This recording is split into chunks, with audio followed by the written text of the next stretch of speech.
Connaissez-vous le monde des petits pas? Je vais vous amener dans une réflexion sur les petits pas. Parce qu'il y a un député qui nous a répondu une lettre en parlant des petits pas. Et ça m'a donné une idée incroyable. En effet, les bêtes raviers qui ont eu des restrictions au niveau des pesticides, qui ont été interdits, eh bien, ont obtenu la réintroduction d'un pesticide extrêmement mauvais pour les abeilles, dont Einstein nous dit que si elles disparaissent, l'humanité a 5 ans de survie. Eh bien, cette profession a obtenu qu'on réintroduise un pesticide. Alors, il y a eu des pétitions, on a écrit aux députés, voilà la réponse des députés, de notre député. Elle dit, nous avons fait une avancée énorme contre les pesticides, mais là, on est obligé de faire un petit pas à l'arrière, parce qu'il y a 40 000 emplois à la clé. Bien, il y a 30 ans, quand il y avait des raffineries au bord de la Méditerranée, on s'était battu pour qu'ils paient le fait de dépolluer le lieu qu'ils polluaient. Et on a entendu, ah non, il y a des emplois à préserver. Mais on disait, mais vous savez, dans 20 ou 30 ans, d'ailleurs on va y arriver, quand on va ouvrir le robinet, la pollution, ça aura touché les nappes phréatiques et on va avoir du pétrole dans nos robinets, à Port-Camargue, au Gros-du-Roi, à Carnot.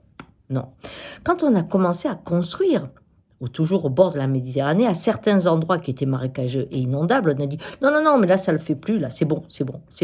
Or aujourd'hui, j'ai des amis qui vivent dans des endroits où ils disent, tu sais, nous tôt ou tard, notre maison, là on va peut-être déménager parce que elle va tomber, comme on l'a vu dans les Alpes. Mais qu'est-ce qu'on voit? Aujourd'hui, dès qu'il y a un phénomène climatique important, on dit « Ah, c'est le changement climatique ». Et notre responsabilité dans cette évolution de la nature qui se réveille, eh bien, ce sont nos petits pas.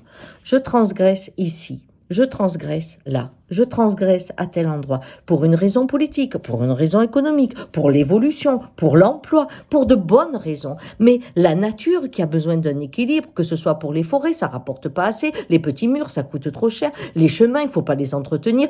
Toutes ces choses-là, on crée des actes là où on n'en a pas besoin, mais pour le village, ça rapporte des taxes.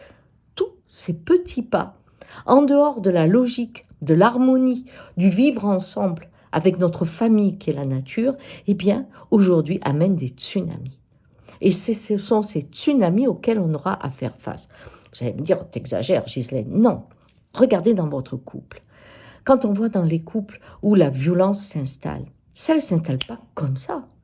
Au départ, il m'a donné une gifle, jamais personne ne doit me taper. On me donne une gifle, je dis, ah non, c'est pas possible. Je m'en vais. Et puis, je fais un petit pas à l'arrière sur ma valeur. Et je dis, non, on va sauver notre couple. Je vais en accepter une et deux. Après, quand on va mal me traiter au niveau des mots, au niveau autre chose, qu'est-ce que je vais faire? Je vais dire, oui, mais j'ai pas le choix, je peux pas partir, il y a les enfants, et puis il est pas toujours, ou elle est pas toujours comme ça. Et je vais continuer à faire des petits pas à l'arrière sur l'image que j'ai de moi, sur le respect de moi. Et quand je viendrai vous voir à l'hôpital, parce que vous serez à moitié morte, vous aurez fait plein de petits pas à l'arrière. Et vous serez détruite. Ou détruit, parce qu'il y a des hommes aussi qui subissent cette violence. Donc, vous voyez, ce qui existe au niveau des individus existe au niveau de la planète. Nous sommes dans un changement énorme. Ce coronavirus est en train de faire prendre conscience que pour pouvoir aller paisiblement à l'extérieur, il faut que l'extérieur soit viable.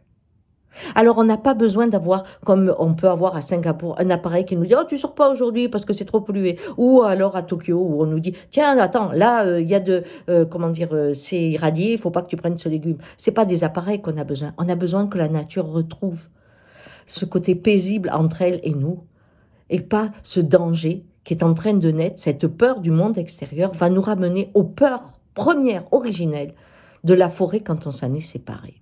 Donc, petit pas à l'arrière, que ce soit pour vous, pour la planète, croyez-moi, il faut dire non. Parce que les petits pas à l'avant, ils nous ont coûté vraiment trop cher. Ciao!